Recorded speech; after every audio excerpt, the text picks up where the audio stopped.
আসসালামু আলাইকুম dear viewers, আশা করি সবাই আলহামদুলিল্লাহ আল্লাহর দয়া ভালোবাসাতে ভালো আছেন। আজকে আমি আপনাদের সামনে একটা সুখবর নিয়ে হাজির হয়েছি।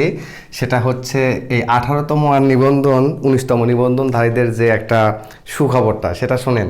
সেটা হচ্ছে আপনারা ভিডিওর থাম্বনেল দেখে অবশ্যই বুঝতে পারছেন যে 18তম এবং 19তম যারা নিবন্ধনধারী তারা বলতে গেলে পাশ করলে চাকরি মোটামুটি ইনশিওর ইনশাআল্লাহ। কিভাবে একটু লজিকটা দেখেন। প্রথম হচ্ছে এই যে পঞ্চম যে গণবিজ্ঞপ্তি, পঞ্চম গণবিজ্ঞপ্তি, এই পঞ্চম গণবিজ্ঞপ্তিতে আপনার যে সিট ফাঁকা আছে সেটা হচ্ছে 96,736টা। এই এতগুলো সিট ফাঁকা আছে, নাম্বার ওয়ান পয়েন্ট বুঝেন। এরপরে দেখেন কর্তৃপক্ষ বলতেছে যে 16তম এবং হচ্ছে 17তম এরা হচ্ছে বাদ। এরা হচ্ছে বাদ। তাহলে বিষয়টা কি বুঝতে পারছেন? 16তম আর 17তম যদি বাদ যায় তাহলে অবস্থাটা কেমন? আচ্ছা, আমি ধরলাম যে ওই কর্তৃপক্ষের কথা আমি বাদ দিলাম, ধরলাম যে 16তম এবং 17তম সবাই যদি চাকরি পায় তাহলে অবস্থা কেমন হবে একটু দেখেন। 16তমতে এই যে 16তমতে নিবন্ধনধারী আছে হচ্ছে আপনার 12,500 জন, ভালো করে বুঝেন 12,500 জন।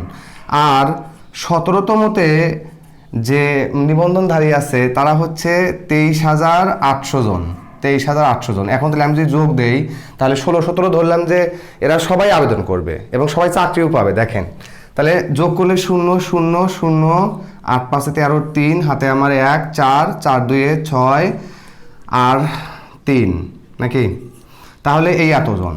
এখন আমাকে বলেন তাহলে দেখেন যদি 16তম 17তম সবাই মানে এতজন তো নিবন্ধনধারী, মানে এই কয়েকজন টোটাল নিবন্ধনধারী, এটা হচ্ছে টোটাল। তাহলে এই টোটালের মধ্যে কি চাকরি হয় নাই? 16তমদের মধ্যে অনেকের চাকরি হয় নাই, হয়েছে তো নাকি? তো এখন আমাকে বলেন তো যদি 16তম 17তম ধরলাম সবাই চাকরি পাইছে তাহলে সিট খালি কিন্তু 96,736টা। তার মানে এখান থেকে দাঁড়াইতেছে তাহলে মোট সিট কত? 96,736টা। আর আপনার টোটাল কতজন ধরলাম যে চাকরি হবে? ধরে নিলাম 0 0 3 6 3। তাহলে কত হয়? 6 3 3 আছে 7 আছে 4 0 আর এটা কত বাজে? 3 আছে 9 পাবো 6। তার মানে দেখেন এই এতটা সিট কিন্তু এখনো ফাঁকা, ভালো করে বুঝেন।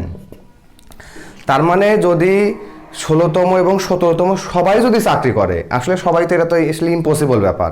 যদিও কর্তৃপক্ষ বলতেছে যে 16-17তম বাদ, তো আমি ধরে নিছি ওরা সবাই চাকরি পাবে। তো ওরা যদি সবাই চাকরি পায়ও তারপরেও কিন্তু আপনার 6,500-এর মতো সিট আপনার অটোমেটিক ফাঁকা আছে। এ কথা কি বুঝতে পারছেন? তাহলে দেখেন এদের মধ্যে অনেকের চাকরি হয়েছে, আবার অনেকে বিদেশ গেছে, অনেকে বিভিন্ন মানে যে এরকম অনেক কিছু আছে। তো দেখা যায় এখানে এভারেজ ধরেন যে আপনার এই 60,000 আছে না, প্রায় হচ্ছে আপনার এই 70,000-এর মতো সিট খালি আছে। একটু ভালো করে বুঝেন, তাহলে 70,000 মতো সিট খালি আছে। এইবার আমাকে বলেন যখন ষষ্ঠ গণবিজ্ঞপ্তি হবে, খুব ভালো করে মনোযোগ দিয়ে শুনেন, যখন এই গণবিজ্ঞপ্তিটা ষষ্ঠ হবে তাহলে ষষ্ঠ গণবিজ্ঞপ্তিতে আরও বেশি সিট বাড়ানো হবে। তাহলে কমপক্ষে আরও মানে মিনিমাম এই 70,000 তো আছেই, এর সাথে কিন্তু আপনার কমপক্ষে 40,000, সর্বনিম্ন 40,000 কিন্তু যোগ হবে। তাহলে আমি যদি সেই 70-এর সাথে আমি যদি 40 যোগও করি তাহলে কত হতেছে? 7 4 11, তার মানে 1,10,000। তার মানে কিন্তু দেখেন আপনার প্রায় 1,10,15-20,000 পর্যন্ত সিট খালি আছে। তার মানে আপনি দেখেন যে যদি আপনি 18তম আর 19তমতে আপনি লিখিত পরীক্ষা একটু পাস করেন, মানে ভালো করেন, চাকরি আপনার ইনশিওর। আর কিভাবে পড়তে হবে, লিখিত পরীক্ষার সিলেবাস কি ধরনের চেঞ্জ আনা হয়েছে, মানে একদম আমি ভালোভাবে বোঝানোর চেষ্টা করছি একটা স্কুল পর্যায়ে আর এইভাবে কলেজ পর্যায়ে। অনেকের টিচাররা দেখছি যে বলে যে একটা হচ্ছে প্রদর্শক পর্যায়ে, তো অনেক স্টুডেন্ট আছে প্রদর্শকটাই বোঝে না, এরকম স্টুডেন্ট আছে আমি জানি, হয়তো মানে তার পরিমাণ যদিও কম। তো আমি একদম বাংলা ভাষা আমি যেভাবে বুঝতে পারছি ওইভাবে বুঝাইছি যে কীভাবে মানে স্কুল পর্যায়ে কোন কোন সাবজেক্টের জন্য কী কী ধরনের পরিবর্তন কীভাবে পড়বেন। আর কলেজ পর্যায়ে যেমন বিশেষ করে বেশি পরিবর্তনটা আনা হয়েছে আপনার যারা কমার্সের স্টুডেন্ট তাদের জন্য, মানে একদম বিস্তারিত আলোচনা আছে।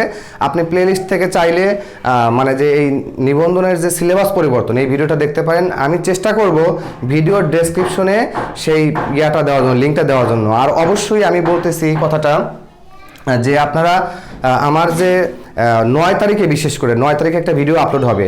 এই 9 তারিখের ভিডিওটা একদম আমি প্রাইমারি এবং নিবন্ধন পরীক্ষার একদম ইংরেজি বিষয়ের পূর্ণাঙ্গ সিলেবাস একদম ব্যাখ্যা সহ আমি উপস্থাপন করার চেষ্টা করছি। 9 তারিখে সন্ধ্যা 7টায় ওই ভিডিওটা আপলোড হবে, ইনশাল্লাহ আপনারা সবাই দেখবেন। আপনি যদি একজন মানে চাকরির যদি খুব আশা থাকে, একজন চাকরি প্রার্থী যদি এরকম হয়ে থাকেন, আমি আশা করি যে ওই ভিডিওটা খুব কাজে লাগবে। একদম প্রথম থেকে শেষ পর্যন্ত গ্রামার টপিক, রাইটিং পার্ট, কী পড়বেন, কিভাবে অ্যান্সার করবেন, সব কিছুই ব্যাখ্যা সহ আছে। 9 তারিখে ভিডিওটা দেখবেন। আর আমি এই সিলেবাস পরিবর্তনের ভিডিওর লিঙ্ক আমি অবশ্যই চেষ্টা করব ডেসক্রিপশনে দেওয়ার জন্য, আর না যদি মনে না থাকে আপনি প্লেলিস্ট থেকে দেখে নেবেন। আচ্ছা, তাহলে এই হিসাবটা কি বুঝতে পারছেন? এইবার দেখেন, আপনাদের গুরুত্বপূর্ণ একটা তথ্য দিই আরও, যে আপনাদের পঞ্চম গণবিজ্ঞপ্তির লাস্ট ডেট কবে। হ্যাঁ, তাহলে আপনাদের যে পঞ্চম গণবিজ্ঞপ্তিটা হবে, এই পঞ্চম গণবিজ্ঞপ্তির লাস্ট ডেট হচ্ছে আপনার 9 মে। 9 মে হচ্ছে লাস্ট ডেট, ঠিক আছে? তাহলে পঞ্চম গণবিজ্ঞপ্তির লাস্ট ডেট হচ্ছে 9 মে, মানে মে মাসের 9 তারিখ। তার মানে এর আগে কিন্তু 18তম নিবন্ধন পরীক্ষা হওয়ার কোনো লিখিত পরীক্ষা হওয়ার সম্ভাবনা নাই, বিষয়টা মাথায় করে রাখেন। তার মানে আমার মনে হইতেছে যেটা, এটা আমি আমার মানে মাই পার্সোনাল ওপিনিয়ন, যে আপনার জুন মাসের প্রথম দিকে আপনার 18তম লিখিত পরীক্ষাটা হয়ে যাবে। আর যখন 18তম লিখিত হবে তখন 19তম আবার সার্কুলার দেওয়া হবে। তো একটু মাথায় রাখেন, পঞ্চম গণবিজ্ঞপ্তি হবে মে মাসের 9 তারিখ। আর এই যে আশা করি বুঝতে পারছেন, তাহলে 18তম 19তম দেখেন অবস্থা কি। তার মানে দেখেন, আপনি ষষ্ঠ গণবিজ্ঞপ্তি পর্যন্ত পাইলে আপনার 1,20,000 30,000 সিট আপনি এমনি খালি থাকতেছে। তার মানে কি, পরীক্ষা দিলে আপনার চাকরি হবে যদি পাশ করেন। আর পাশ করার প্রসেসটা কি সেটাও ইনশাল্লাহ ভিডিও আছে, দেখেন। তো সবাই ভালো থাকেন। আসসালামু আলাইকুম ওয়া রাহমাতুল্লাহি ওয়া বারাকাতুহু।